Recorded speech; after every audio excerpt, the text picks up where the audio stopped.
Oh, and here's the gimmick. Because if someone like me on SSI welfare food stamps is able to pick shit up for like $5, buy a welder for $300 with his welfare, make bicycles and shit, like I'm the fucking criminal because it might be worth $25,000, motorcycles and shit, or motorized bicycles, but the landlords have the ability to fucking, say that, well, they criminal for trying to force, that the price be reductions down by evicting mechanics and shit that they went to school and trade, but they still qualify for, like me.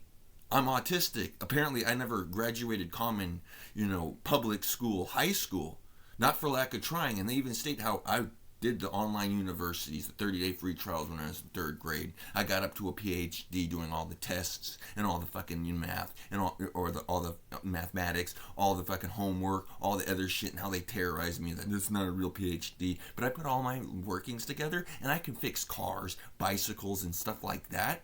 But I'd like to remind you how they're saying, those mechanics and stuff, they're the real fucking criminals and shit. And Mason is too, for living on welfare, being able to use his minimal money to make businesses and then charging $25,000. But that the landlords think that they're not criminal for going, I can control his prices because I'm just gonna evict the guy. He's gonna go on the streets and then he'll have to fucking sell it, even if the welfare endorses that he can have a property value of $250,000 and all this other stuff that we can, and then it's not going to be considered criminal trafficking.